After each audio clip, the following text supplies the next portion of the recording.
যারা জেনা করে তাদের বিচার হবে কিনা? অবশ্যই বিচার হবে। জেনা এমন একটি অপরাধ যে অপরাধের সাজা আল্লাহ তাআলা দুনিয়াতে রেখেছেন। অবিবাহিত যদি হয় তাদের শাস্তি বেত্রাঘাত, বিবাহিত হলে তাদের শাস্তি মৃত্যুদণ্ড, রজম। কোরআনে কারিমে সুস্পষ্টভাবে আল্লাহ রাব্বুল আলামিন জেনার শাস্তি সম্পর্কে আলোকপাত করেছেন।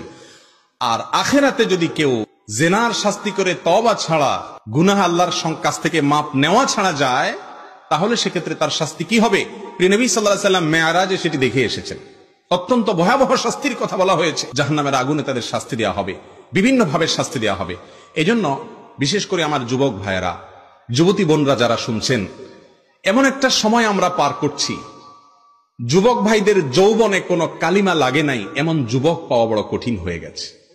ভাইরা আমার, বৃদ্ধ বয়সে সিজদায় যাবেন, রুকুতে যাবেন, তাসবিহ তেলাওয়াত করবেন, আপনার চোখের সামনে ভাসবে আপনার যৌবনকালের সে সমস্ত ভ্রষ্টতা, নষ্টতা, নোংরামি, অসভ্যতা, অশ্লীলতা আর জেনা ব্যভিচারের দৃশ্যগুলো।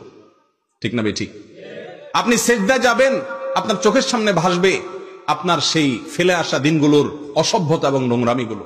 অপরাধের অদৃশ্য দাহন আপনাকে জ্বালাতে থাকবে। যৌবনকাল ওয়ান টাইম চলে যাবে একভাবে। ভাইরা আমার, যদি এটাকে পবিত্র রাখতে পারেন, সংগ্রাম করতে পারেন শয়তানের বিরুদ্ধে, নিজের বিরুদ্ধে, ইনশাআল্লাহ বিইذনিল্লাহ আপনার